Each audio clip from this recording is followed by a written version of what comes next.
Welcome to Packets and Bullets podcast about technology, life, philosophy, and everything in between. It is Saturday, November 16th, 2024. It's your host, Muskrat, along with Mongoose and Dubstench. Yeah. Tonight, the Warden returns to discuss the Bears. I'm back. How has the predictions for the season turned out? Sit back as we read some headlines, answer emails, and discuss bagels, bears, and BS. Email the show, packetsandbolts@gmail.com, packetsandbolts@gmail.com. Follow us on Discord, Mastodon, all that stuff. So, Muskrat, you didn't bring any bagels. No.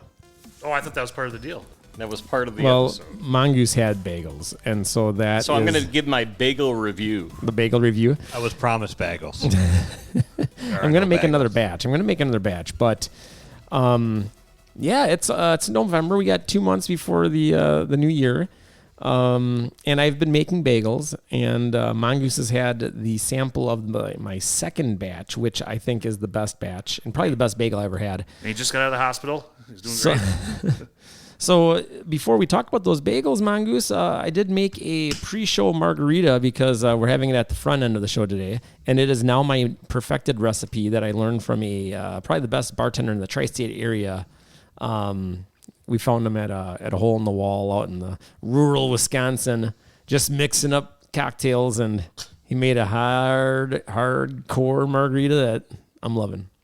The Warden can attest that it is pretty good. All right. Yeah, it is a good margarita. But this bartender you found at a hole in the wall in the back, it sounds like a D&D campaign.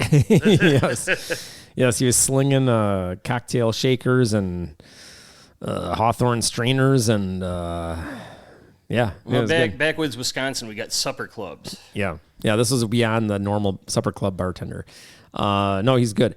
So the only thing about it is it has agave syrup, which I usually don't do. Most of my margaritas are skinny, but I put a little bit. I did reduce how much he used. I halved his amount, and I think it just gives it that special little something. Yeah, there's a point to where you put too much, agave nectar or lime juice. If you're not using fresh limes, like it can get too sweet. As soon as you over sweeten a margarita, you've ruined it.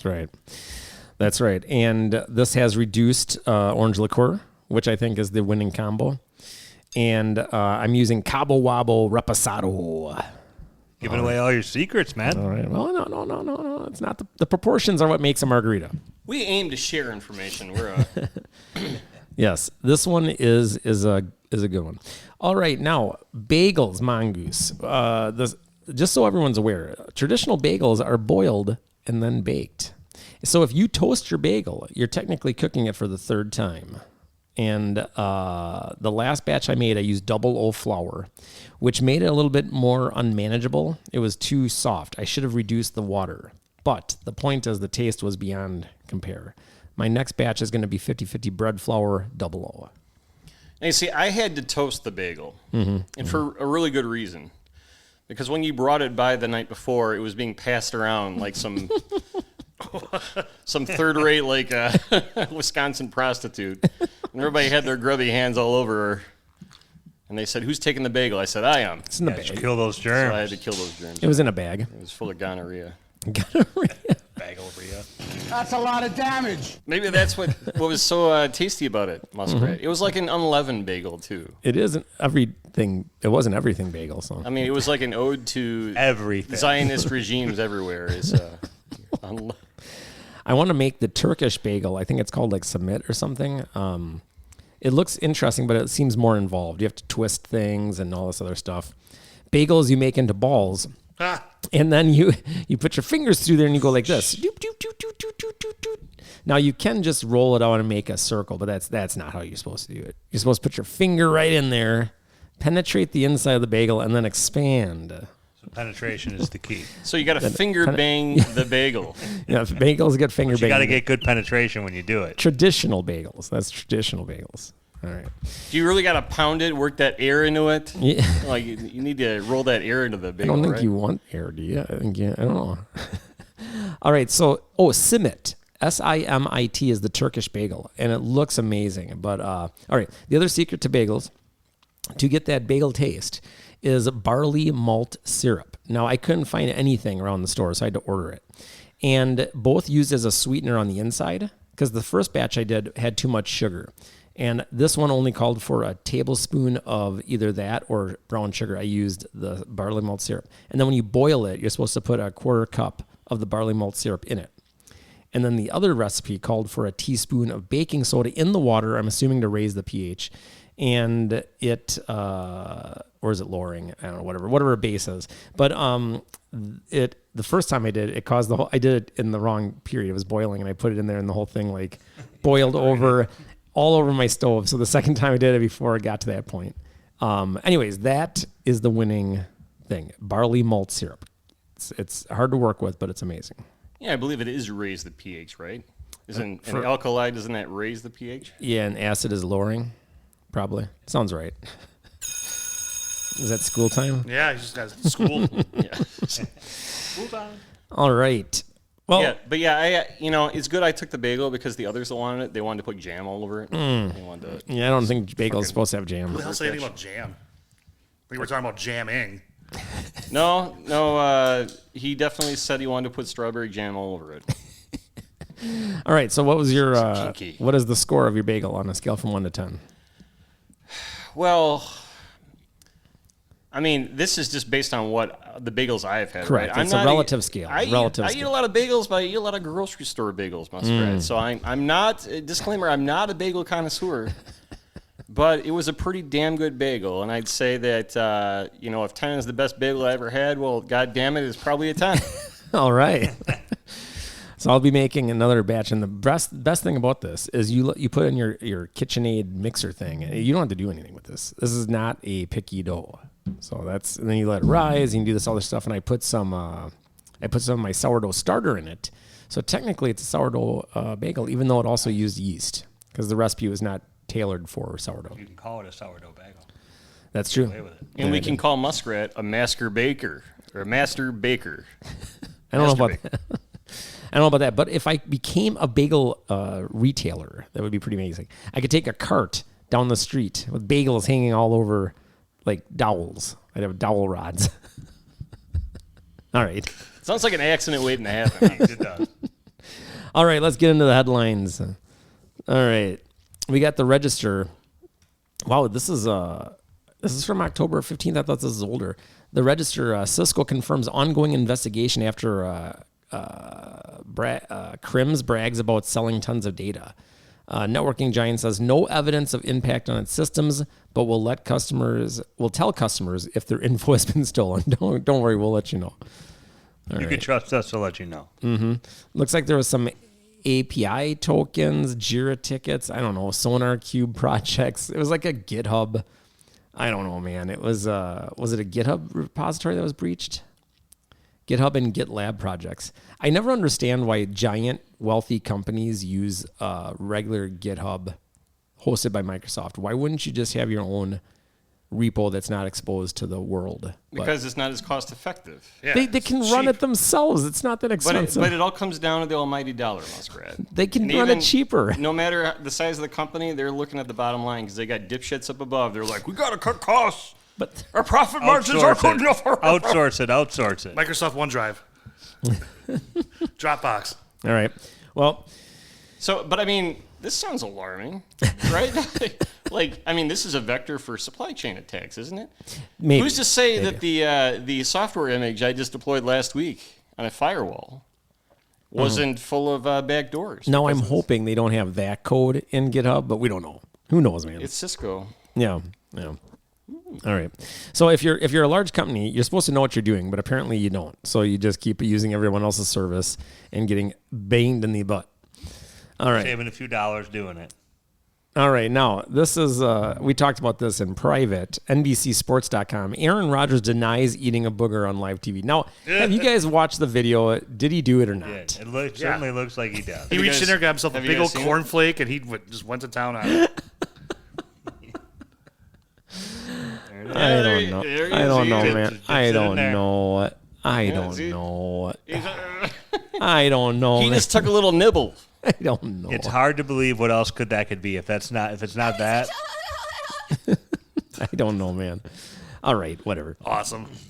All right, how's he doing this year, anyways? Not good. No, he should have quit while he was ahead.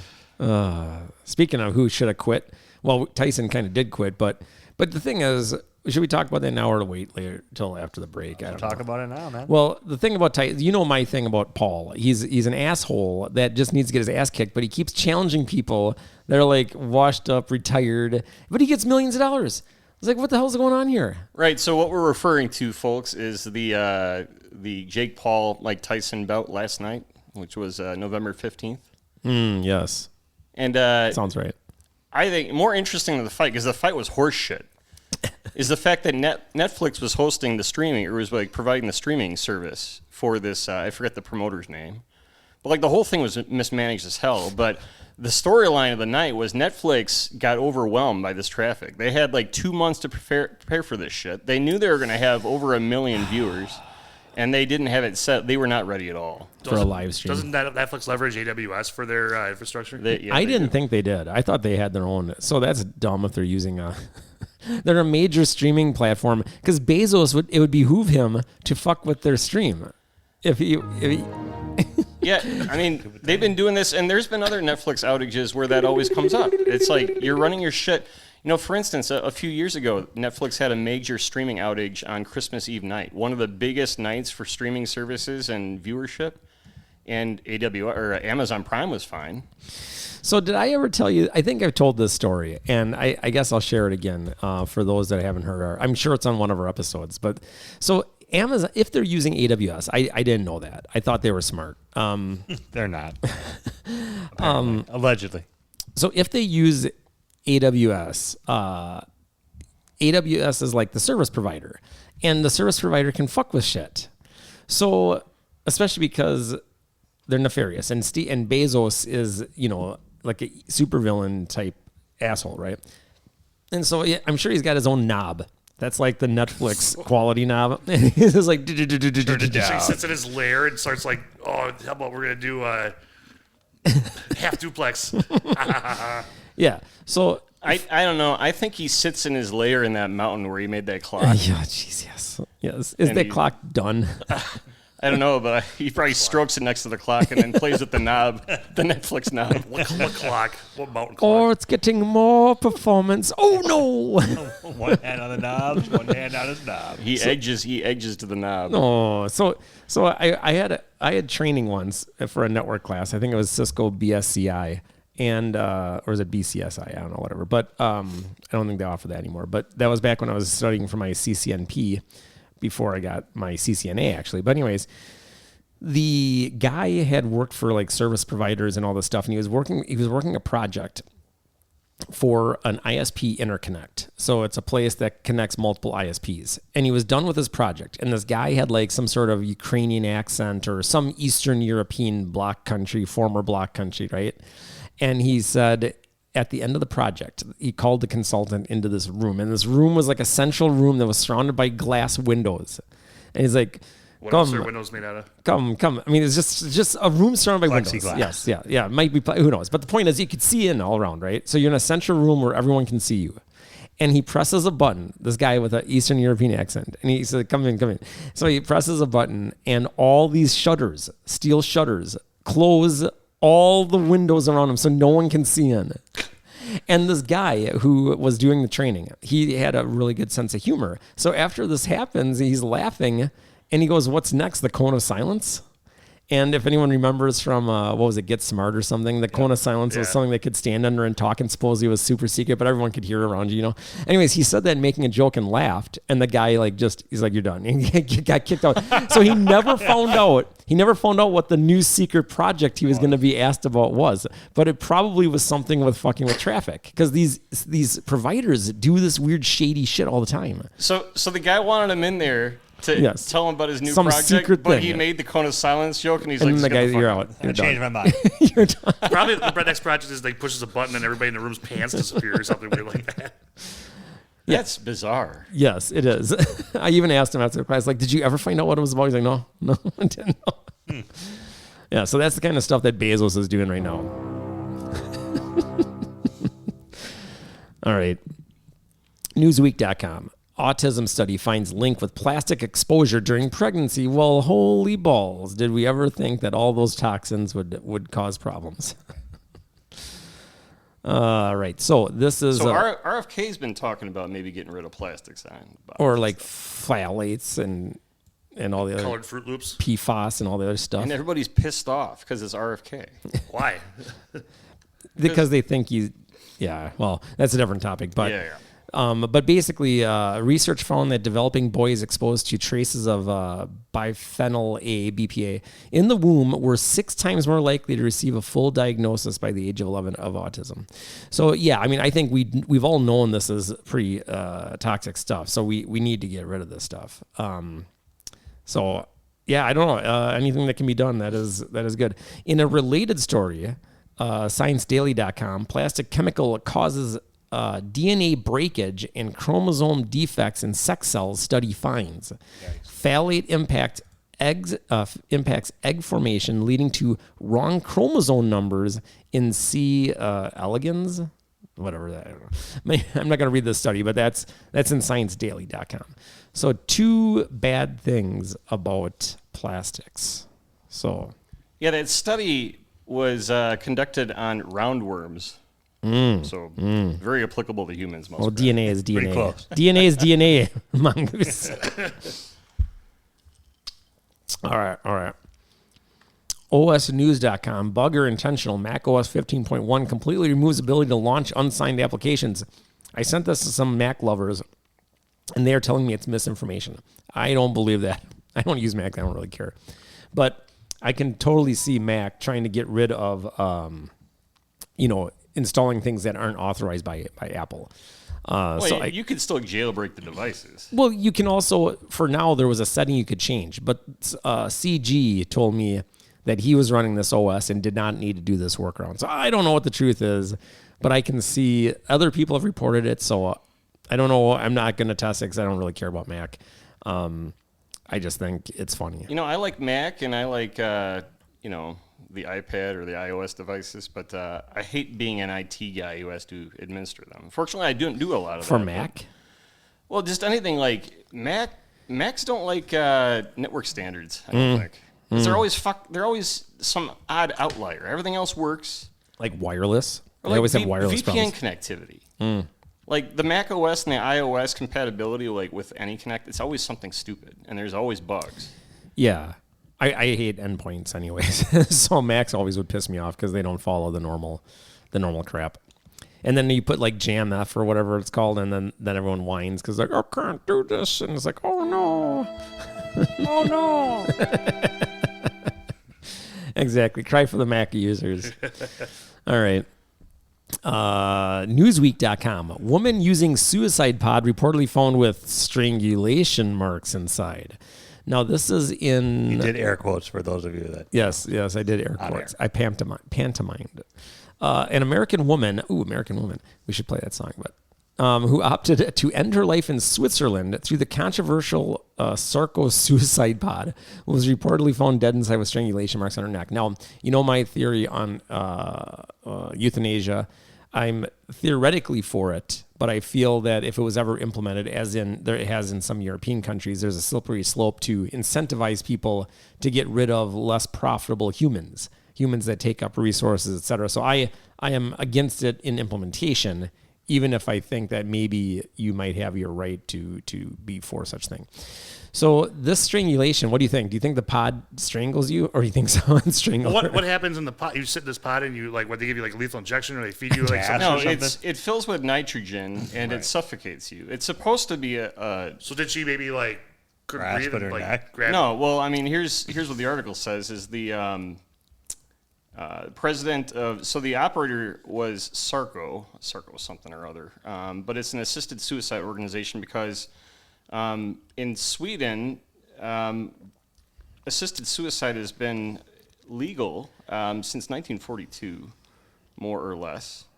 So they had an observer there, the only other person in the room. So at 3:54 p.m. on this particular day, the patient in the pod pushed the button to fill it with nitrogen. It filled with nitrogen. But then when they found her to declare her dead or whatever, there were strangulation marks around her neck. And so the woman was arrested because what the story is, or what the thought is that the pod didn't work, and either she was like, well, she wanted to die, so I'm going to help her. She was probably incapacitated. Wait, they don't have this stuff cammed up? Apparently not. Well, that's why there's at the observer, I would guess. But it says the woman is said to have pressed the button to fill the pod.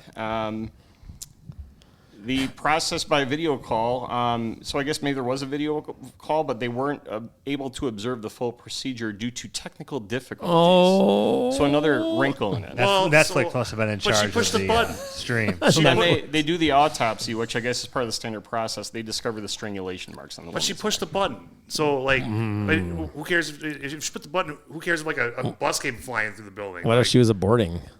Well, Is there a button? Is there an abort button? the legal boundaries. So, based on the evidence, they're concluding this is a murder, and they're going to charge the woman with murder, who is the observer. So you're not allowed to go and assist the person with your hands, Yeah, robots only. It's very interesting. Yeah, well, of course, because then it's not a suicide; it's a murder. So, Well, is it it's kind of like suicide by cop. yeah, but that's different because you're threatening the cop's life. This chick's sitting Well, in a pod. you're engaging in activity that ultimately ends with your death.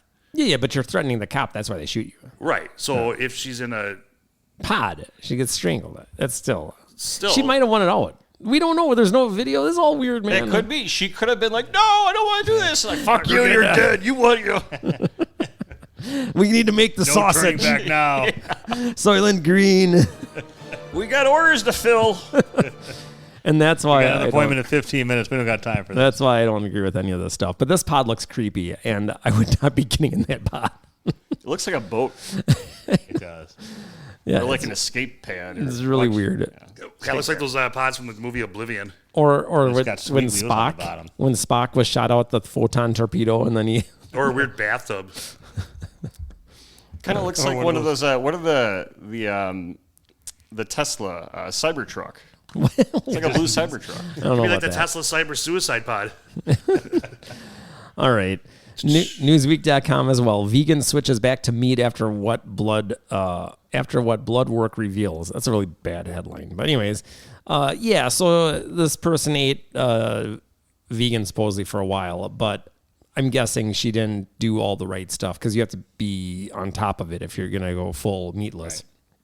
And she had to switch back, and she feels better now. But, B12 and the B vitamins in general, D vitamins, K, magnesium, all those supplements, you have to really be on top of if you're going to be full vegan. Yeah, because even if you find a varied diet where, like, eventually you want to settle into a routine, so you start eating a lot of the same, fruits and vegetables, and you're missing critical vitamins or minerals, and it starts to take a toll. Yeah. Yeah. Eat eggs, people. If you're maybe not full vegan, eat eggs. It covers a lot of stuff. Suck an egg. Oh, sorry. Gotta have that All protein. right. Let's see here. Oh, yeah, this is BS. Fox11online.com. Molson Coors to shut down historic Line & Cool's brewery in Chippewa Falls. Now, we toured there a year or two ago. Cool place. That's bullshit. Hopefully the employees get together and buy it out and create new different beers. Because that place was awesome. And the water source that it used for, 100 some years.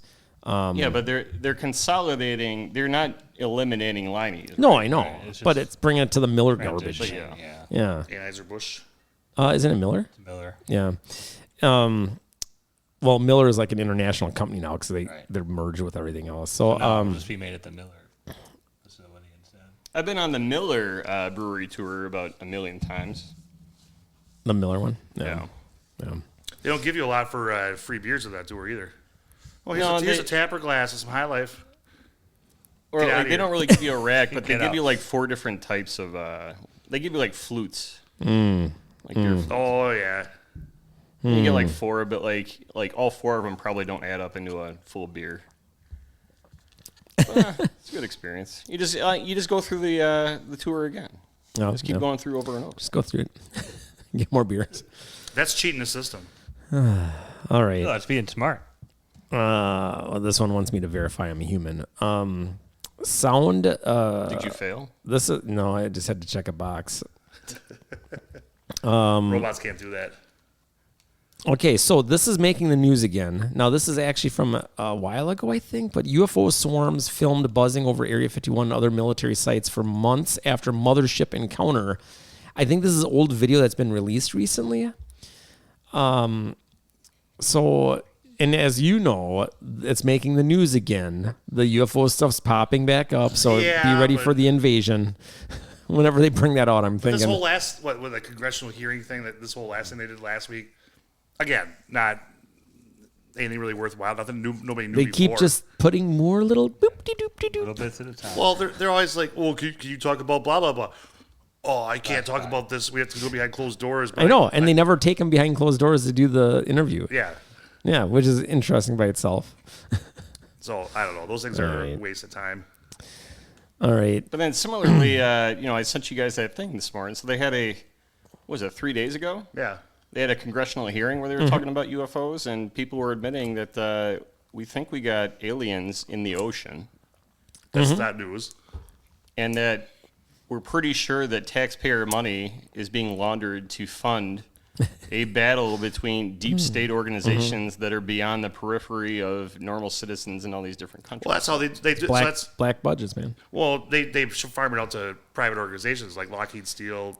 Skunk Oh, Works, like, yeah. So that it's not you don't have the same kind of insight and transparency as you would in the government program. Like, oh, we farm this right. out to a private organization. That's right. They can keep their shit private. Right. Yeah, which is all horseshit. But It's our stuff. Yeah, there's parallels, I think, to what Greer was saying.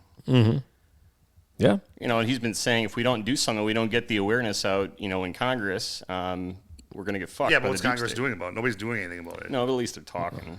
Yeah. All they're doing is like kind of making more Soon- people slowly accept, like, oh yeah, I guess. Yeah, they're that's real, what they're like- trying to do. And then one day, some city somewhere is going to get blown to bits, and they're going to claim alien, and then we're going to be in a perpetual war with the outsiders, and we'll there's never these- be able to There's never these, win. these fake like emergency broadcast things on YouTube, and there's a couple for like an alien invasion. Like it'll pop up on the TV, like, That's- yeah. this is an emergency broadcast. That's what's going to happen.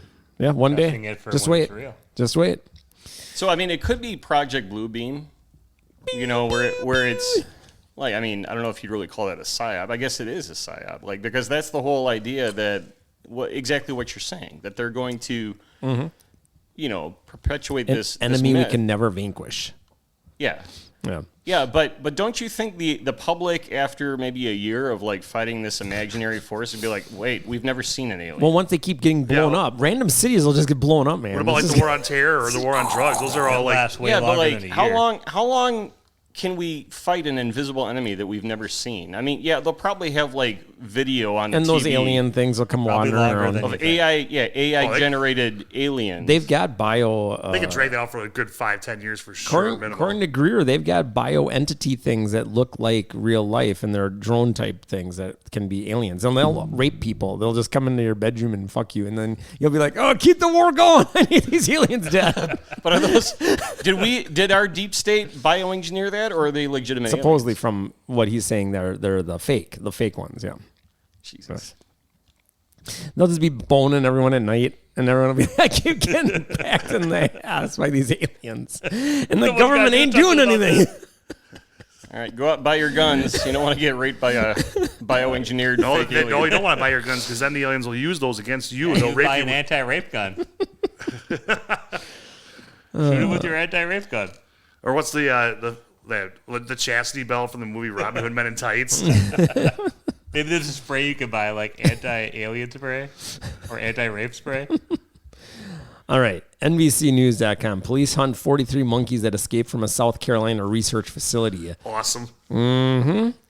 Let's see. The monkeys are a group of very young females that have never been used for testing. Okay. An Alpha Genesis spokesperson confirmed to police that the animals are too young to carry disease. What the hell? Police said in a statement.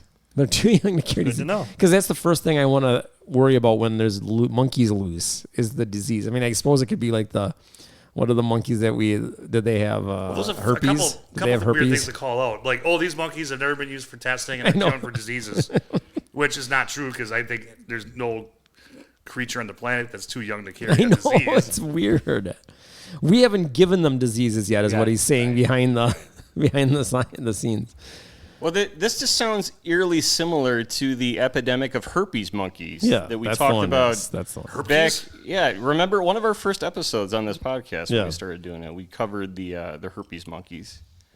It was some island in Now, Florida. That right? was Florida, yeah. So the Silver Springs State Park. But I mean, South Carolina's not that far away from there, and supposedly these were all captured and incarcerated in a like a monkey detention center. Well, who's to Bad say monkey. they didn't capture some of the herpes rhesus monkeys and transport them there? Yeah, that's right. I mean, maybe the monkeys are the aliens. That's right. Yeah. Well, I don't know. Usually the test monkeys they keep under pretty good security. I can speak from experience. Some friends of mine and I went to a area university some years ago to obtain a monkey, and it took us a while. We got close. We got to the monkey room. You breached monkey But there was security. a code. We didn't have the monkey code. So but we got close. code. It took us several hours, but we got close. We were like teaching to smoke cigarettes and Foiled by the monkey code. The monkey code. It should be a movie. Yeah, monkey code. The monkey code. patent pending. Wasn't there a movie with some monkeys, 12 monkeys with what's it, Bruce Willis? Was it the movie like about Ebola? Ebola virus? No, I don't know what it was. Was it 12 Monkeys? I don't remember. That was Bruce. Yeah. with Bruce Willis. Yeah. Bruce Willis. All right. Bruce Willis. And then, so the monkeys in South Carolina, like this was like a maximum security monkey prison. Because like there was a larger number of monkeys that escaped, and I guess some of the cages weren't secure with proper locks, so they got out. But some of the monkeys were trying to breach the perimeter, and they had snipers at the monkey facility. This is weird. And some of them got fucking taken out. This is weird. What is going on so here? this Are was- these this- human and animal hybrids? Have you ever seen the TV show Prison Break? No. That's kind of how this went down, except all the characters were monkeys. What's your job? I'm a sniper. I'm going Yeah, to monkey shoot facility. monkeys that Monkey try to sniper. escape. They're not hard to hit. You just got to aim at the fucking nasty asses that. Or does it shoot like bananas, like a t-shirt gun or something? Fucking hate monkeys, dude. How would you like to wake up in the middle of the night and there's a fucking monkey with his ass hanging out trying to like rape you? Well, you want that or the Well, aliens? alien. Yeah, you want that or the aliens, man. Maybe the aliens will protect us from the ass raping monkey. Now you're saying I need anti-alien rape spray and anti-monkey rape spray. Wow. What's next? All right, psychologytoday.com. A common food additive may be messing with your brain. Food manufacturers love using emulsifiers, but they can harm the gut-brain axis.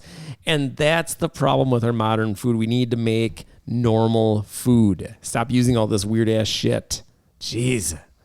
You know that bread that to make it chewy, they put the yoga mat material in it? When all you need is good old-fashioned flour, you need gluten, you need double O flour That is was a just big complaint with refined. Subway, It's remember just they- refined. people Yeah, were Subway. complaining 'cause they Yeah, used they the use yoga mat Yoga material. mat to make Yeah. it, to make the bread. It's so horrible. The shit they put in our food, you know, like food coloring and food additives, Yeah, right? that make people hyper. So, like, you read stories of parents, and I know some parents that have done this with their kids. It's like if they eliminate, like, not even all of the artificial colorings, but there's some big ones that Yes. supposedly have a Red. higher, like red, there's a blue, some of those artificial ones. Like, you cut that Yeah. out for 2 weeks, your kid's behavior changes dramatically. Right. Yeah. Yep. It used to be that you would use like beet juice or beet powder, and that's like the brightest red you can get. It's amazing.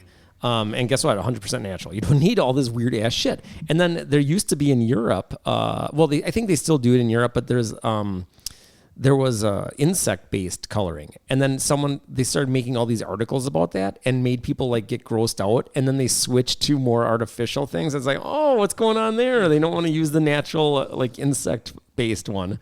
So Bill Gates must have been pissed. Like sitting there on his grasshopper farm yes. with his fucking hand on the knob. Bezos and Gates Yeah. touching the knob at the same time. Those guys all have hands on knobs. all It's the time. same knob. Slobbing It's on the knobs. same knob, man. Touching the same knob. Knob. All right. So the register.com. Microsoft still not said anything about unexpected Windows Server 2025 installs. So servers are just starting to upgrade themselves to 2025.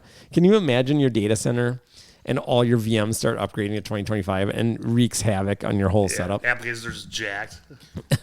Can you imagine being an organization that just blindly downloads and updates servers without any testing whatsoever? Well, but you know how Windows can just sometimes do that depending on what's happening. I don't know if this was disobeying policy, but from everything I no, it wasn't supposed to do. And even if you're like doing the SCCM, I don't know the details. So in an enterprise environment, right, it shouldn't be going right to Windows, to Microsoft. No. But maybe something triggered whatever the hell it is to say, yeah, start doing this. I don't know. Windows is garbage. They had another update that negated negated group policy, so I could do it. Maybe, yeah. Yeah. Do not upgrade to 2025. Or what's possible is there's some dumbass admin who is just like, oh, like, let's see what this checkbox does. And the next thing you know, all of your servers and corporate machines are reaching out to the Windows Update server directly. Allow downloading World of Warcraft. Allow Microsoft optimized updates. That's the checkbox. I've worked at least one organization where all of a sudden internet performance for the whole organization was just like down the shitter in investigation. Yeah, it's all fucking... thanks to NetFlow, it's all fucking it's all Windows Update shit. Right, yeah, it's horrible. And it's like, why is this happening? Oh, we checked this box. We checked this box. Because, everybody, you're supposed to pull your updates from a centralized source so that you'd hope. Test it's them. like a multicast configuration. Kind of. Your update, your SCCM server, right? It's supposed to go out and get the update, and then that's supposed to be the point where you pull That's them. what you should be doing. Yeah. Check this checkbox if you want this checkbox. But there's checked. also cloud-based dashboards I've heard about. I don't know the name now, but some Windows guy was telling me if you have a bunch of standalone servers, they're not on the domain, you can actually manage your server fleet from some sort of Microsoft dashboard. And I'm guessing all of those just go right to the internet for updates. Anyways, Palo Alto critical security bulletin ensure access to management interface is secured. And just like with the audit with the criticals on Cisco firewalls and FortiGate, we found out that a lot of companies for some reason open their management portal to firewalls over the internet. Do not do that. Do not do that. Or I would say if you outsource some of your IT to vendors and they manage your firewalls, for instance, like you may want to audit them. Because a lot of those IT vendors are like, well, it's hard having a VPN in the organization. What if something goes wrong with the update of the firewalls that we administer for you? I'll open it to my house. We're going to enable the outside interface of the firewall to remote access, but we're going to lock it down to a few of our IPs. That's the problem. What could possibly go wrong? My home internet address is now open to your firewall. All right, final story. NBC.com, The Onion wins. NBCnews.com, The Onion wins Alex Jones InfoWars and bankruptcy auction in probably the funniest turn of events that I've ever heard in my life. And the Sandy Hook parents helped buy the thing for The Onion. Yep. This is the most amazing turnaround I've ever seen. And Alex Jones is pissed. He thought one of his rich buddies was going to help get the site for him. And instead it's The Onions. Now they can make it all parody and satire. Yeah.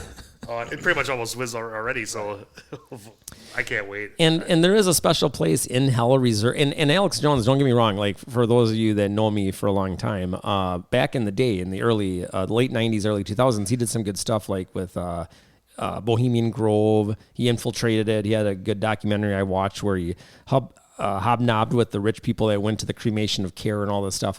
But he went way off the rails after that. And he wasn't too bad until this incident with Sandy Hook, where he was particularly evil, where you take a tragedy where parents suffered one of the worst things that could ever happen to them, and then he claimed they were making it all up, and then people randomly from the internet followed these parents around after they had a tragic event, doing insane shit to them. Yeah, people were pissed. Yeah, rightfully so. I have no idea why he died on that hill. Why was that the hill he chose to die on? Maybe he believed it. Yeah, but why would you ever even if you thought that, why would you ever take your public show talking about that? Yeah, I mean, what? Fuck around, find out. You thought gay frogs was wild. So he's obviously going to probably bounce back with some new bullshit. But the funniest part is The Onion has InfoWars. This is going to be amazing. I will subscribe to it. I will pay Patreon or whatever they've got. I will be getting whatever they're selling. I will buy mugs. Support anyway. Get the tote bag. I'm going to wear everything about InfoWars. All right, maybe they'll be a sponsor of this show.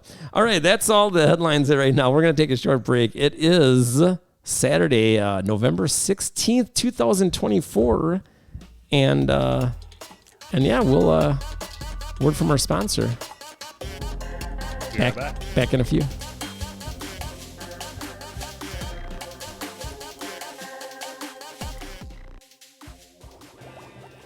Hank Hurlson here, proprietor of Baked Beans and Books and Furries Wear Boots. Did you ever wonder how many bites it would take to get to the bottom of a giant vat of baked beans? Well, I tried it once, but all the beans kept collapsing in on the hole I was making. I ate the whole vat. Stop on down to Baked Beans and Books to get yourself a heaping handful of baked beans and peruse the selection of books. While you're at it, stop at Furries Wear Boots. 11111 State Street, Madison, Wisconsin. Baked Beans and Books. When books just aren't enough.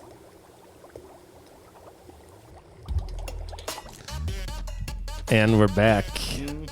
All right, it is Saturday, November 16th, 2024. A couple more episodes to go, maybe, for the year. Turkey's on the way. I can smell it.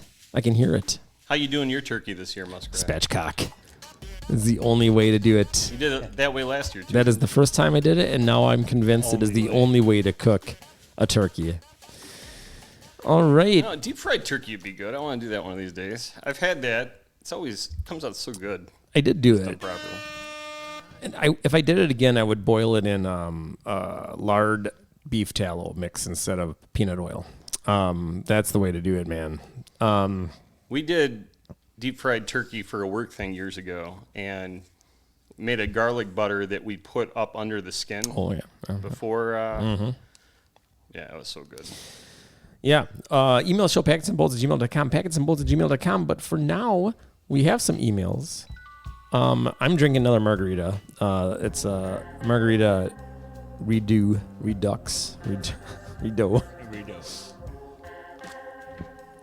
All right. So we got a couple emails. And maybe we can talk turkey before we get to the main topic here.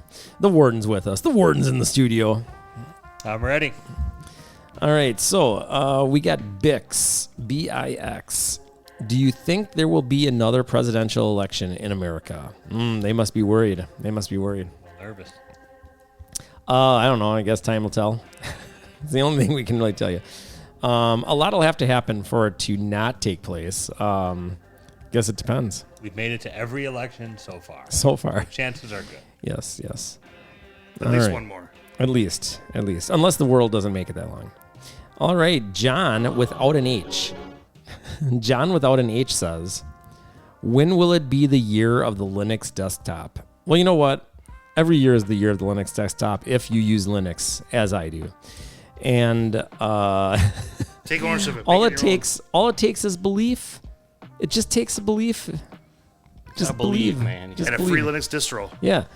Free yourself from the machine of Windows. It's getting worse. They've brought recall back. I don't use Windows anymore, so I mean, other than work, but I don't know what's going on with Windows, but they brought it back, so now you can get your screen captures all the time in case you forgot what you were doing like 10 minutes ago. Oh, what was I clicking the other day? I don't know. Let me go back. I kid the Windows users. All right. Well, that's it. But let's talk turkey for a second because I'm about to buy a turkey because we have to let it thaw, right? And I don't remember how long. Every year I have to look this up. How long you let it thaw for the poundage. And it usually never really thaws. But here's the deal. When you spatchcock it, you're basically cutting out the bone, the breastbone, and then it's like butterflied. And then that helps the rest of the thawing. So last year when I did that, we prepped it the day before. And always dry brine your turkey. If you're not going to put it in a wet brine, that's too much work. Dry brine is the way to go. And that will get you the most delicious turkey. And you put it in a roaster now. I bought a roaster. And you put your little thermometer and then you aim for 157, I believe. 157 is the sweet spot. Nice. And then you let it rest. And then the leg should be like 190 or more because the dark meat has to go higher to make it tender. Oh, yeah. And how long do you put it in the microwave to make this happen? Yeah. Chef Mike. Put it on the microwave for 25% power for 8 hours. Starting on Tuesday. All right. Brilliant. Email the show, packetsandbolts@gmail.com, packetsandbolts@gmail.com. We are heading into the topic at hand. Now, there was a lot of optimism a couple months ago about the season. Before the season actually Before the started. season started. Yeah. And I believe That's about right. Sorry. I believe Dub Sench had called the fact that every year, Mongoose in particular, seems to be extremely optimistic with the performance that the Bears will have for that year. So what has happened in the following weeks? So one difference this year is the quarterback actually hasn't been the main issue for not having success. So you're saying that the quarterback is good, I'm saying the quarterback hasn't been the reason why they're where normally the quarterback is I don't the know if deficiency. good is a good description, but usually the quarterback at the center of why they're losing. Now it's coaching and the offensive line is at the center. So the same result for a different reason at least. Yeah, I mean, the thing is, Caleb Williams has not been playing well lately. And a lot of people are saying, well, he's a bust. But could any quarterback prosper in the Chicago Bears organization? No. By the way, Thanksgiving this year is going to really suck. I don't know if I'm going to have an appetite because the noon game on Thanksgiving is Bears at Lions. Ooh. So the Bears suck ass. It's horrible. The Lions are at least the best team in the conference, if not the entire NFL. Yeah. So Well, it's gonna, wait, the Bears are what? Or the Lions? Lions. Oh, yeah. You have arguably the best team in the NFL versus the worst team on Thanksgiving to kick things off. And then at halftime, if my appetite wasn't ruined enough, you got Shabuzi, Shabuzi. the six-time Grammy-nominated artist, doing the halftime show. Got to get Shabuzi. Powered before by halftime. Verizon. Is that good or bad? I don't know who Shabuzi I is. don't, honestly. You got to get Shabuzi before halftime in order to enjoy So it. That's the key. Shabuzi began his rise to stardom with two standout features on Beyonce's Cowboy Carter. All right. So there you go. Sure. I'm so out of that. I'll take your word for I it. don't even know what the hell any of that is, other than I think you said Beyonce. So I know who she is, but Yeah. Meanwhile, your lineup on Thanksgiving Day. After that, the 3:30 Central game, Giants at Cowboys. Both teams are terrible, so you know. That might be interesting if you're into bad football. no. And then that evening, Dolphins Packers, and All they right. have Lindsey Sterling. So they have Laney Wilson, because the Cowboys always got to have country people at their. I like how you're analyzing the halftime shows there. Yeah. Mhm. Yeah. Yeah. They But always all I gotta had have to look country. forward to that day because I don't see the Packers losing. The to the actual Dolphins. games might not be that great. No, it's gonna be horrible. Well, so my recent thing with Thanksgiving, as I've come to appreciate the Thanksgiving football. So it's one of the things that my whole goal is to cook a bunch of meat, drink wine, and then just watch football. That's like basically my whole strategy. Not a bad And strategy. last year we went to my girlfriend's hometown. So we went on the road and stayed at a B&B, whatever it is, Airbnb, right? And we brought like some cooking supplies, but then her family brought other stuff. And I had to, you're thinking that it's an Airbnb, so they'd have like normal TV stuff, right? Nope. So like nothing was working. And there was like supposedly, there was like a little piece of paper that told you like some stuff to log in and stuff. Nothing, I couldn't get anything. And so I'm like, what the hell? So I paid for the live version of Hulu, like for a month, just so I could watch football all that day. And I did keep it. It was actually not bad to have for a month or two, and then I canceled it. But that's like my normal thing. But at least their network setup was good enough that you could stream it, right? Yeah. And then I let that go for all evening. But so I've got a bottle of wine that came from some sort of like volcanic, whatever the hell, from I don't know, Italy or something. So that is my vintage for Thanksgiving. That's my plan. To make all the games exciting. Now the other thing I wanted to say, we predicted a few things. Obviously, you're on record about the Bears, and we'll get to the Bears. But the other thing was I asked you how many tears Jones, I think, was going to be crying, and I think you said like 5 or something, right? We'd have to listen to the tape. But is Jones, the Cowboys, crying as much as you thought he was going to be crying? He's crying more? More. Well, that's good. Cowboys are a mess. That's good. That's good. Injuries. Jerry Jones was having fun at the Tyson fight last night, Yeah, you looked like he was pretty happy. because they had the event at AT&T Stadium, which Yeah. is where the Cowboys. So he was making bank. yeah. Yeah. Yeah, So, see, that's the thing about these organizations. It's like they don't really necessarily care about winning, as You long think as they're Jones making doesn't? money hand over fist. they're always going to make money. Making money is winning. They will, because fans like us will continue to watch our shitty teams no matter what happens.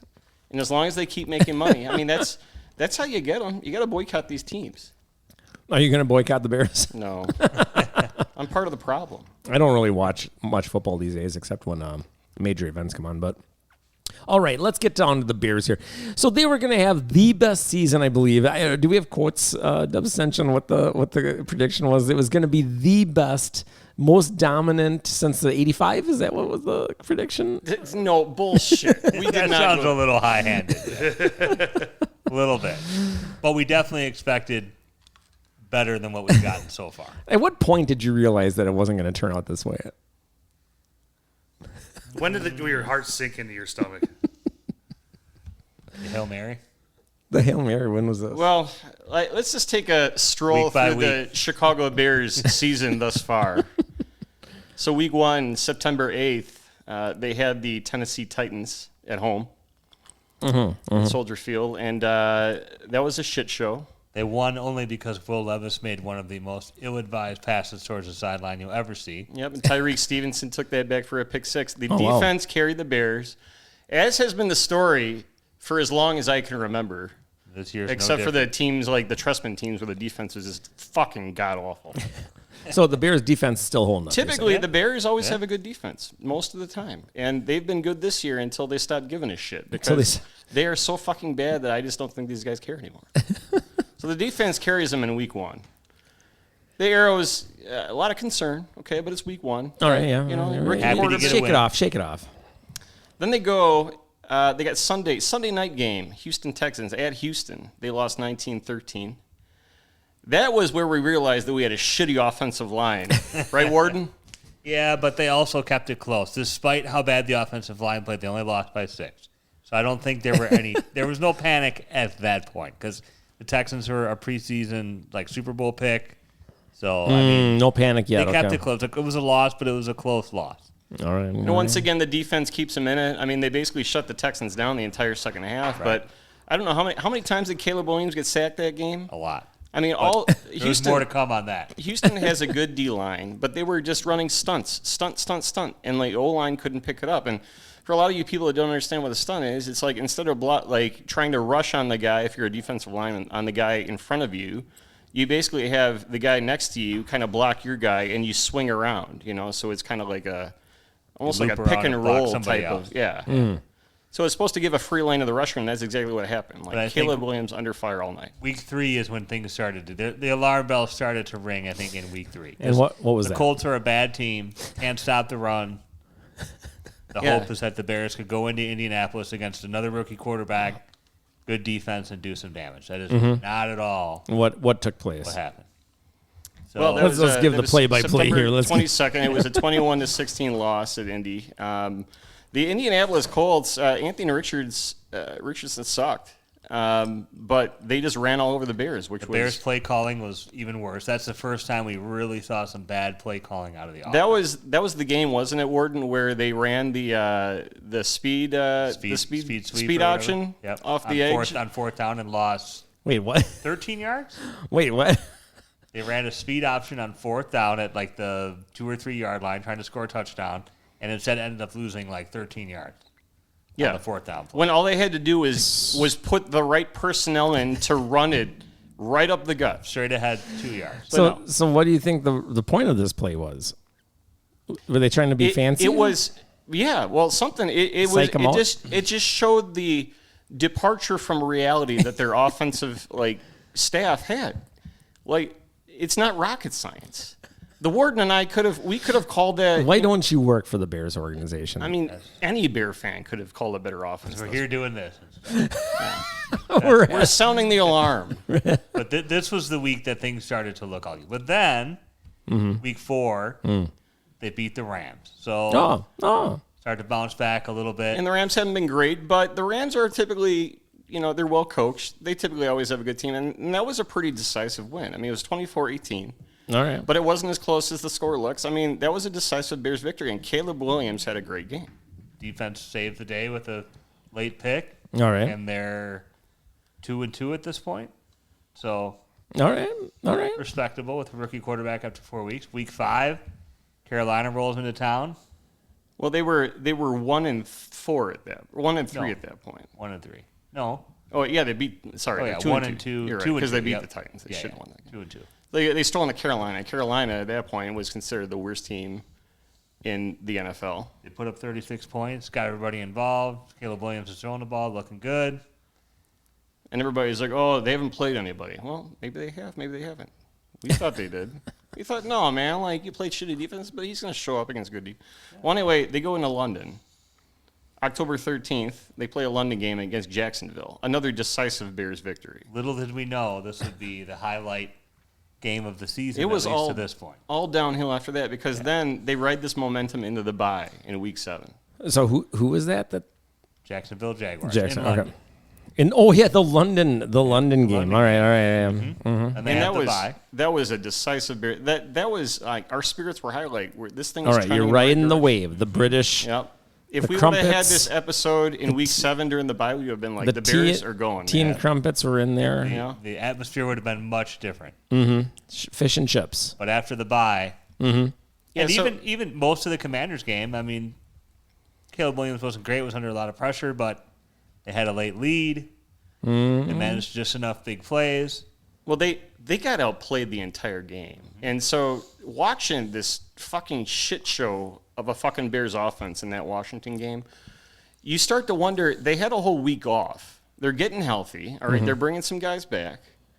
You have like 2 weeks to prepare for this Washington game. And it was a big game because this was supposed to be the Caleb Williams versus Jaden Daniels, number 1 versus number 2 pick. And Jaden Daniels got hurt the week before, but he was ready to go. And it was all Commanders. I mean, the score doesn't show this how lopsided the game was. What was the score? 18-15 at the end. Well, Okay. at the end of the game, fourth quarter, Caleb Williams starts putting it together, and he puts together some nice drives. So the Bears go up, and they're up 15 13. to 12. Or 15-12, yeah. Oh wow! So they were ahead. Uh-huh. So 15 to 12, and it comes down to what, Warden? Give us the play-by-play on this fucking disaster. So with handful of seconds on the clock, Handful of seconds. Commanders have time for a couple plays. Okay. So first down, they throw 10, 12 yards. Bears are playing soft coverage. Get to about the 45, 50-yard line. Okay. Go out of bounds. You got time for one more play. One so more you play. figure you defend the Hail Mary. You know what's coming. You stop that. Oh, you no, Get, this- you get away with a victory. I heard about this. You're good to go. However, you only rush 3 guys. So you give Okay, Jaden there's Daniels, I think, maximum coverage on the back end, man. You're doing prevent, right? you give Jaden Daniels 12 seconds to run around back there, set his feet, make the throw. And before the play, you have your cornerback who's supposed to cover the receiver that ends up catching the Hail Mary, talking trash to the crowd instead of covering his guy. So he's late to get back there. Instead of covering his guy, he tips the ball into the hands of the guy supposed to be covering, and Noah Brown makes the catch and wins the game. So here's my question: if he hadn't tipped it, would it have been caught? I mean, probably not, because he would have been So, close enough so to it would have been defend the better pass. for him to keep taunting the crowd. So here's one. So you never want your offensive player to be the deepest guy. You want your defense to be as deeper than the deepest guy. So the problem is your offensive player was the deepest. So there's nobody behind Brown once the ball's tipped. There's nobody behind Brown to knock the ball down. It's just all he has to do is catch a tipped pass in the end zone. And so if you would have had Tyreek Stevenson deeper, he could have at least contested it back by the receiver instead of in front of the guy. So you tip it up into the air instead of down. So Yeah, well, let's break this whole thing down a little bit more, okay? So let's go back to the play before the Hail Mary, okay? What? Washington is on, like, their 30-yard line. Everybody knows 30. Yep. on their 30-yard line. Yep. Everybody knows that Jaden Daniels doesn't have an arm to throw that 70 far. yards. He's not a very, Favre. very few quarterbacks can. He's okay? not a Favre. So there's enough time to get one play off before the Hail Mary. Mm-hmm. And what does Matt Eberflus do with the Bears? ever Is lose? he ever Always loses. lose. He puts everybody back except for like 3 rushers again. This is like back Packers. in the end zone. This is like Packers stuff. He gives them the sideline out. So Jaden Daniels throws an easy 15-yard completion. Yeah. And all of a sudden Yeah. now they're within striking range. This They just gave that up. So Which now was, instead of a 65-yard pass, it's a 50-yard pass, which he can make. This is Packers 101 here. This is how they do it. Right. But I mean, everybody saw it coming, and they just gave that to Or them. let it happen. So I don't understand why you play so soft when you're, they're so paranoid. They're just like, let's put everyone in the back. And like, I don't get it. Why don't you rush everyone? When you're that far away, how many seconds are we talking? Well, the reason you don't rush. No, but hold on. But how many seconds? I think there left? were about 7 or 8 seconds left on the clock. So enough for 2 plays. 7 or 8 seconds. I would be bringing more, like a pretty good amount. So here's the problem. That's what I would do. I don't care. But if you bring people, I get it. then it's single coverage, and if I your get that. single coverage breaks, then the game's over. I get that. So should they have brought more than 3? Yeah, probably. Yeah, you got to bring more 5, people, man. You got to be 6, more I don't know. aggressive. You can't let them have all day long. But they didn't have to run prevent on that first of the 2 Exactly. plays. That's what I'm saying. They could have ran a cover 2, cover 3. That's what I'm saying. And dropped those safeties back. Yeah. And then cover the sideline pass. Because if you tackle the guy in bounds, game over. Yeah. If you knock it down, probably game over. They're going to have to run hook and ladder. That's their only hope. No, they gave him that pass. So now you go into the last play of the game. Everybody knows it's a Hail Mary, okay? Yeah. So what do the Bears do? Like, forget Tyreek Stevenson for a minute, who's sitting on the sideline in the video from the end zone. You can see him talking trash to the fans after the ball is snapped. Hilarious. Okay, let's go and look at the defensive line. Matt Eberflus decides, I'm rushing 3, okay? So there's typically on these types of plays, you rush 3 or you rush 4. Statistically, there's a much better chance that the play will succeed if you're only rushing 3 because you've got 5 offensive linemen that are sitting there blocking 3 guys. Right. He's going to run around. The play can fully develop. I got it. The Bears had a 4th rusher there. So What was he doing? He was spying the fucking quarterback. To make sure the quarterback doesn't run And he's still 50 yards. and for a They touchdown. were afraid of Jaden Daniels running for a touchdown. So they sit TJ Edwards, or maybe it was Tremaine Edmonds back there think it to was spy. Edwards. And he didn't even try going in?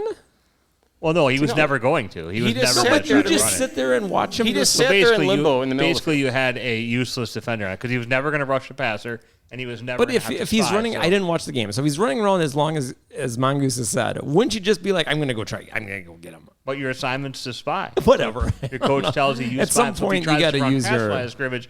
You go get him. But if he's behind the line of scrimmage, you just. I don't know, He was man. effectively removed from the play. So he's just Right. dancing in the middle of the field. So it's, Meanwhile, 11-on-10 at this point.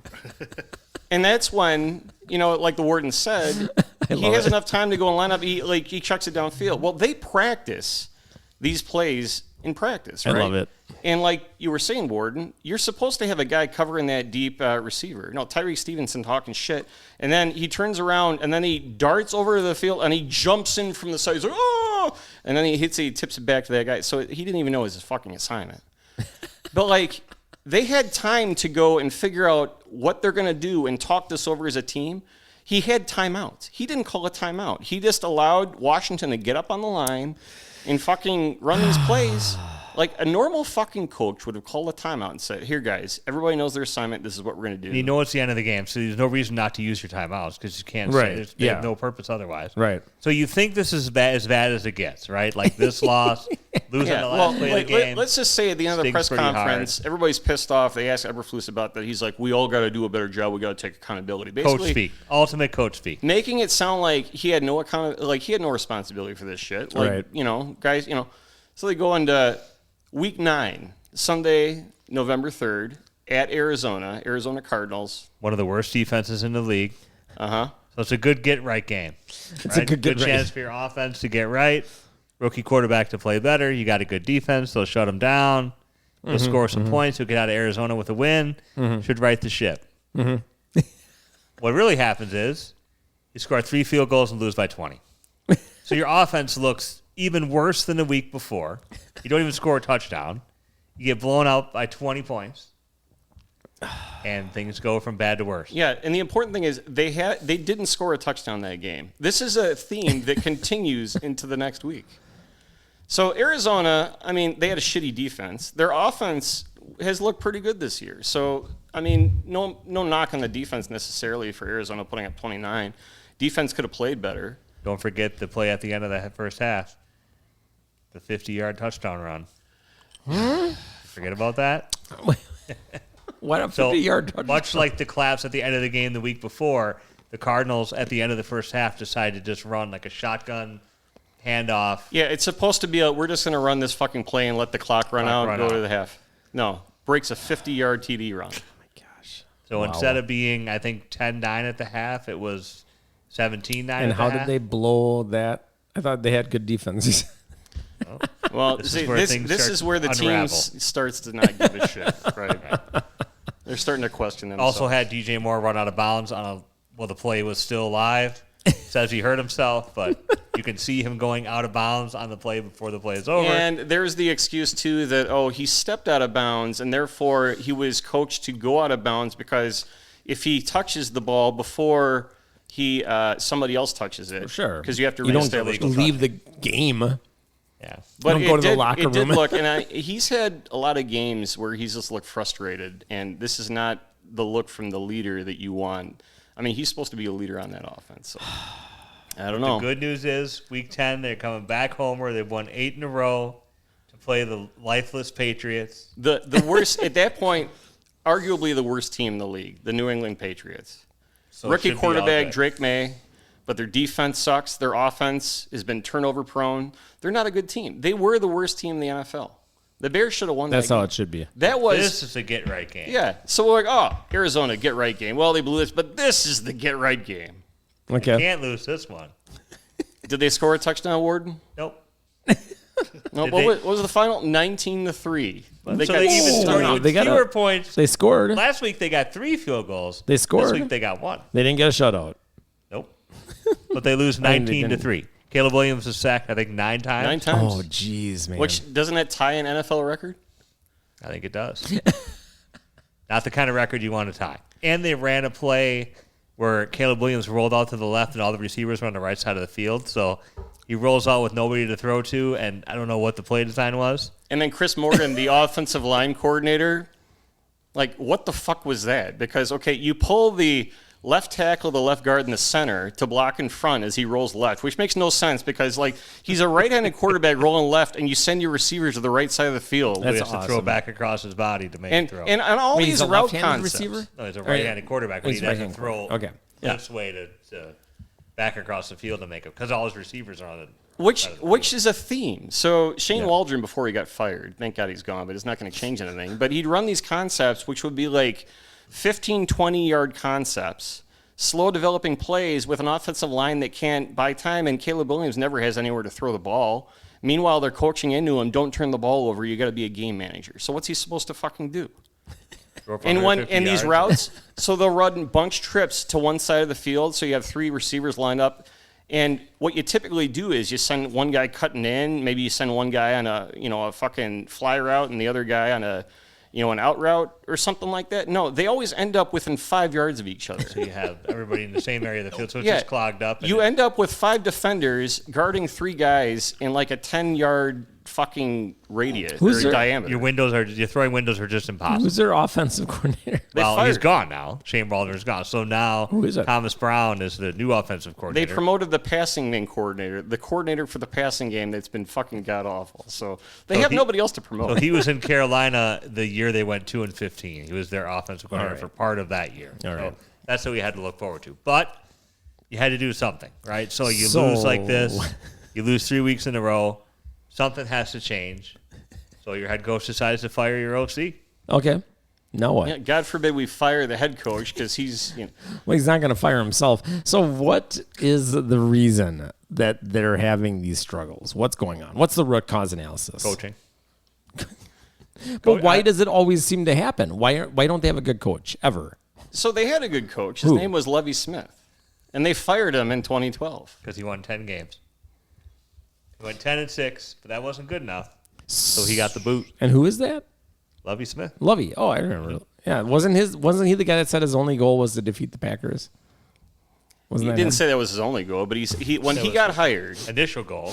and he was the coach for quite a while, he said, "I know how to beat the Packers," and he did. They went to the Super Bowl under Lovey So Smith, where did he go now? and like you said, the year he got fired, he went 10-6. How many years was he there? But he lost like the final 8 games of the year. So they started off hot and then they like laid an egg. And how many years was he there? 8 maybe? Yeah, 7-8 years. Something like that. Okay. So, okay. So fast forward a dozen years later. The thing is, though, is we start to see a pattern here, okay? Yeah, what is that? So when Lovey got hired, he got hired under Jerry Angelo. Or was it Phil Emery? No, I think it was Angelo hit at that point. Okay, Emery came Emery later. comes in, and Emery's like, this isn't the head coach that I wanted. So they fired Lovey after he laid an egg the second half of the season. They hire Mark Trestman. Okay, at this point, they have Jay Cutler as their quarterback. who they traded Jay for. Cutler. Yeah, Remember, Mark Trestman's a Canadian football guy, not an NFL coach, coaching in the Canadian Football League. Just for reference, let's remember that. Okay. So they hire Trestman. Yeah, so this is, what, Phil Emery at the time, or is this? I think this is Emery, yep. Yeah, so Emery gets hired. He fires Lovey. He hires his guy, Mark Trestman, who is deemed the quarterback whisperer. Oh, okay. I'm the quarterback whisperer. Yep. And he did have, statistically, some of the best Bears offenses in the last, and he had a pretty stacked offense, but his defenses sucked.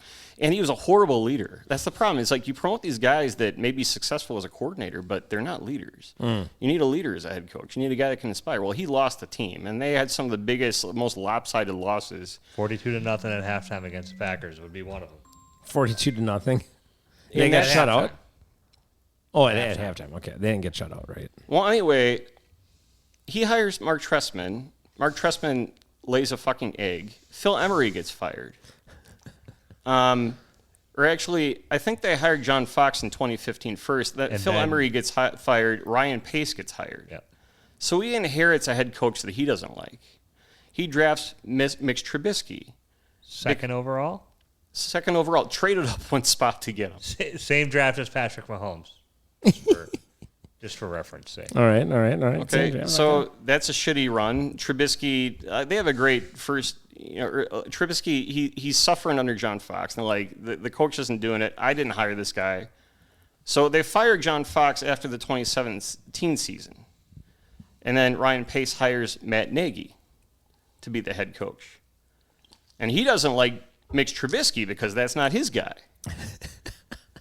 So they get rid of Trubisky. They draft Justin Fields in 2021. Another quarterback. They gave up a first-round pick to move up to get. Wow. Had to move up from 12 to 10 or 9 or something like that. So Wow. give up a first-round pick, draft Justin Fields, Ohio State guy. He's our guy. Doesn't go so great. Yeah, so they're forced to deal with Trubisky. They're like, this isn't our guy. So Nagy, they draft Fields, Pace and Nagy. And then after that fucking fails, the Bears are like, no, we're firing Ryan Pace and Matt Nagy, but we still got Justin Fields. We're going to keep him around. All right. So then they go on a search. They actually hire the head coach, Matt Eberflus, before, or they whittled down the coaches, and then they hire Ryan Poles to be Make the the GM. final decision. Yeah, so Here's your options. You make the call. so Ryan Poles inherits a quarterback that he didn't pick. He inherits a coach that he was forced into selecting because he couldn't he geez. couldn't conduct his own head coach search. They're like, they brought in this dinosaur named Bill Polian, who was like 80 years old. They had the other member of the head coach search committee was, I forget her name, but she was the head of the DEI department at the Bears. Be competent, right? Are you saying that the people that are being hired are not competent?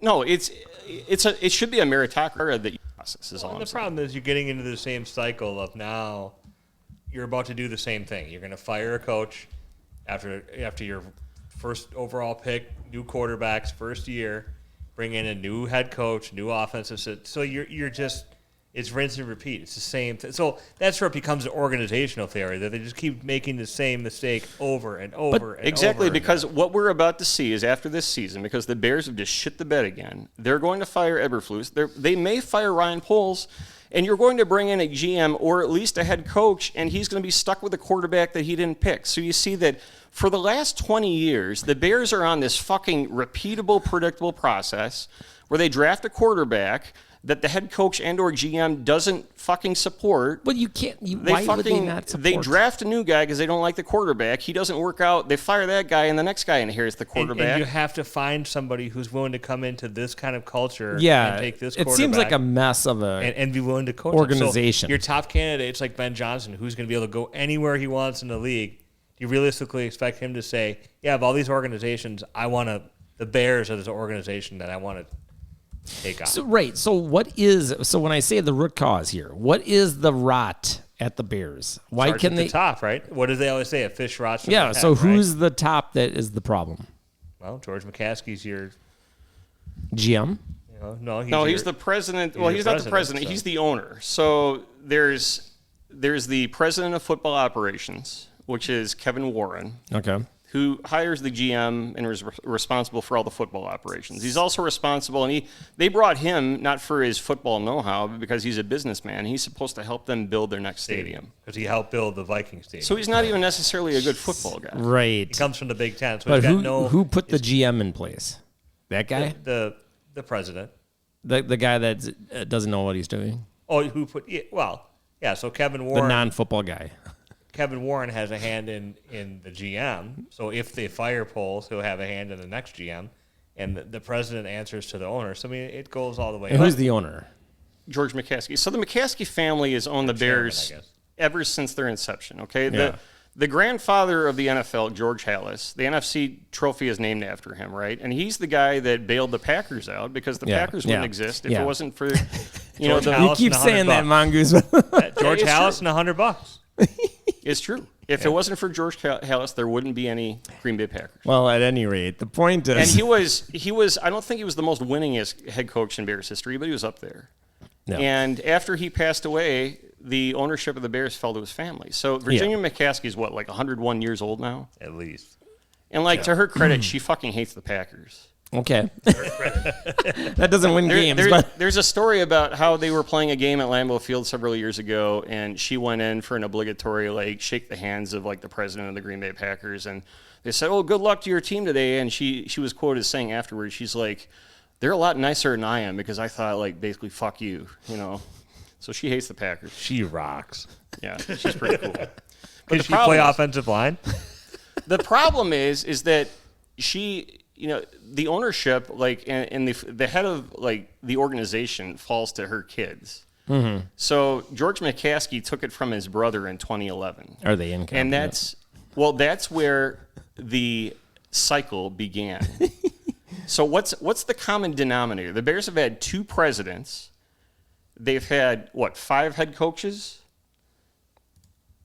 They had Lovie Smith when he came in. Mark Trestman, John Fox, Matt Nagy, and now Matt Eberflus. They've had 4 GMs. The only constant, I think 10 OFCs, 10 offensive coordinators. So Jeez. the only constant is the owner, who has to have a hand in the selection process of these guys. But they're picking wrong. Well, and they're not stable. When you bring in outside people outside your organization to conduct your GM and head coaching searches, what does that tell you about the confidence of the people inside your organization? Like, if you had confidence inside your organization, you wouldn't need to bring people from the outside. But they don't know what they're doing, sounds like. Sure. No, and what's sad is this is going to continue. Yeah, forever, in perpetuity. Until they sell the team. They're not going to sell it. I mean, we saw it with the Cubs. The Cubs had shitty ownership in Major League Baseball. And then in like 2011, the Cubs got sold. And they were the worst fucking team in baseball. I remember going to a Cub game around that time. And the most fun I had that game was everybody in the stands around me yelling shit at the Cubs players. Wait, who was? Oh, the Bears fans or the Cubs The fans? Cubs, I was at a Cub People in game. the- Because you Yeah, guys are just so mean to your team. Come on, guys. It was great. Stick together. No, I mean, like, so the Cubs were so bad, and they had this pitcher named Carlos Marmol. And he was so fucking bad. And, How bad was he? and he starts warming up along the sideline at one point. Not even in the bullpen, but he's lining up on the sideline. And everybody is just like yelling, "Fuck you!" You Go back to your mother. You think they want to play for you guys? Come on now, be nice. Hey. Oh, and of course the Cubs lost the game, but then they sold the team. And the Ricketts come in, and they said that The Ricketts? Yeah, Like they don't the have Ricketts vitamin family. D? They don't have vitamin Well, D? the Ricketts own the Chicago Cubs, and they hired, their president and their GM, and they said that we're going to win the World Series. And 5 years later, they won the World and let me Series for the tell first you time in something. 108 years. Let me tell you something. The real reason was the GOAT. You all know it's the GOAT. They finally broke the GOAT They broke curse. the curse. But how did they break the curse? Because the fucking ownership sold the team. Maybe that's why. So is the family that had the team before the GOAT fuckers? Probably, yeah.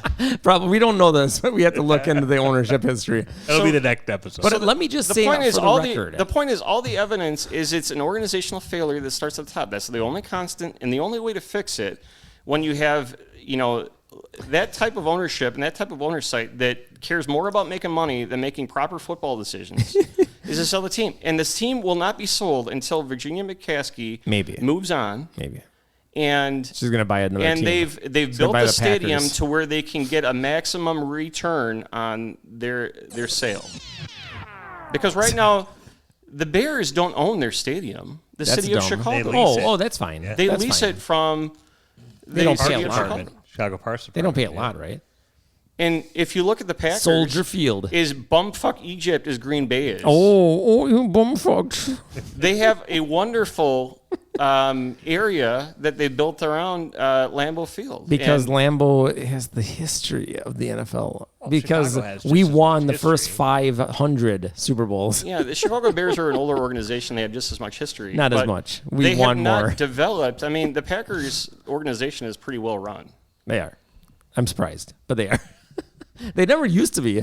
I remember Lindy and Fonte guys. Bears, the Bears bought that land in Arlington Heights because they're looking at potentially building there, and they want to. If they do, they have designs built up there where they would build out a whole area full of economic opportunity, hotels. You got to win. But downtown is the place to be, man. Downtown is a place. Part of the reason that Lambeau Field is so successful is because the team wins and people want to come to watch. Well, yeah, but I remember Lindy and Fonte guys. Come on, the 80s for the Packers. Come on now.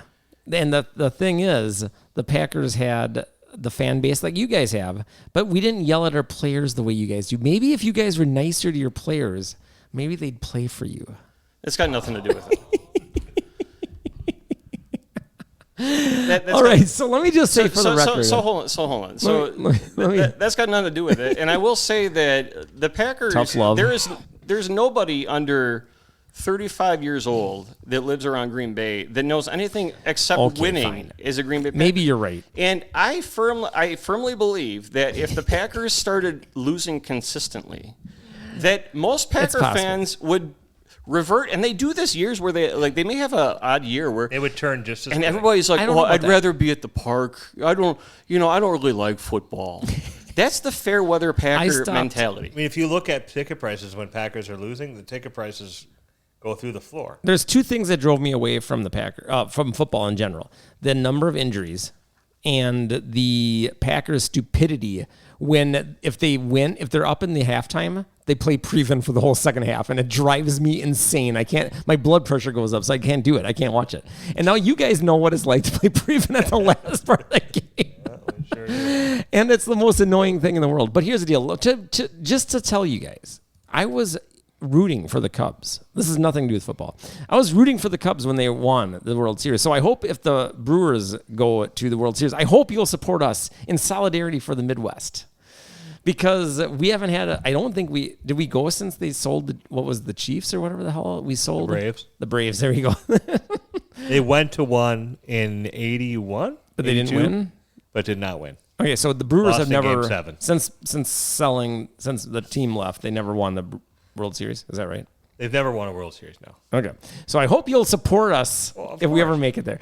But you'll never make it there, though. But I don't know. We were close. The Brewers are the biggest chokers in Major League Baseball playoff history. Okay, well, this is not a baseball show. But the reason I like the Cubs is, well, first of all, I never really had a problem with the Cubs. I like the Cubs. But my brother came in when I was a kid one day. He's like, we like the Packers and we like the Cubs. I have no idea why. He just told me this when I was young, and I'm like, all right. Do. I have no idea where that came from, but he just told me that. And then he put stickers on his bed. Yes, sir. He put stickers on his bed. There was like a Cubs sticker. Stickers on the bed, man. All right. That seals the deal right there.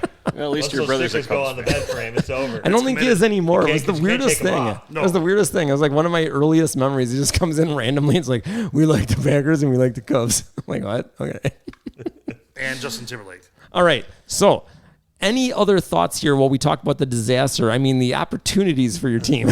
Tomorrow's going to be ugly. Yeah. So first of all, tomorrow is, I don't remember how many matchups. So it's the oldest rivalry in football history, right? Mm-hmm, mm-hmm. But the Chicago Bears This is the first time I've expected them to lose so heavily to the Packers in like 12 years. Oh, but you're actually predicting. And the last time I felt this way, my apartment burned down that night. Oh, jeez.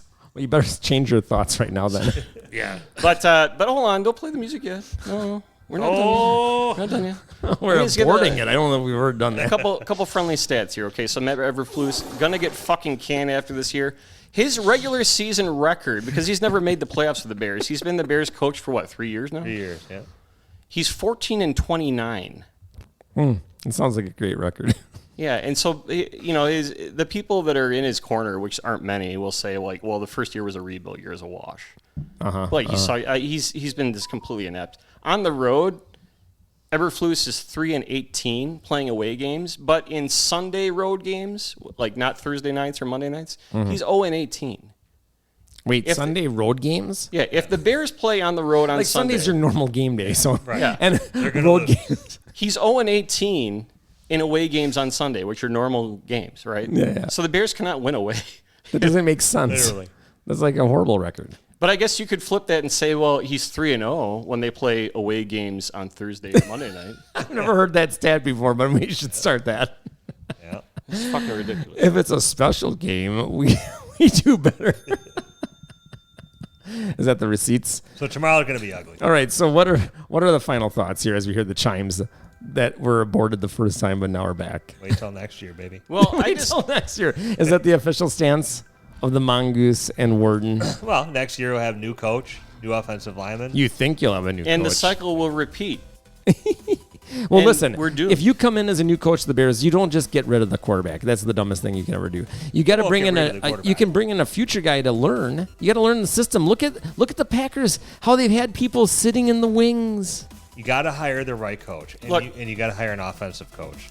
Yep. And the one thing I really wanted to dig into that we didn't have time for was the parallels between organizational failure and a football team and what we see in like the IT industry or the prison industry, right, Warden? Yeah.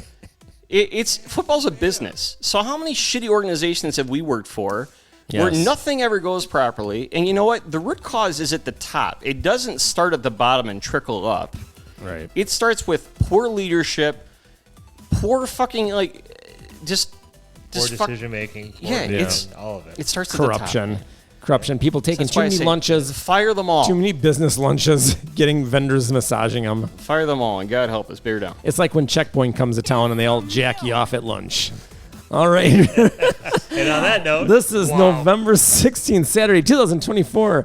Remember to keep packing those bolts. Until next time, see ya.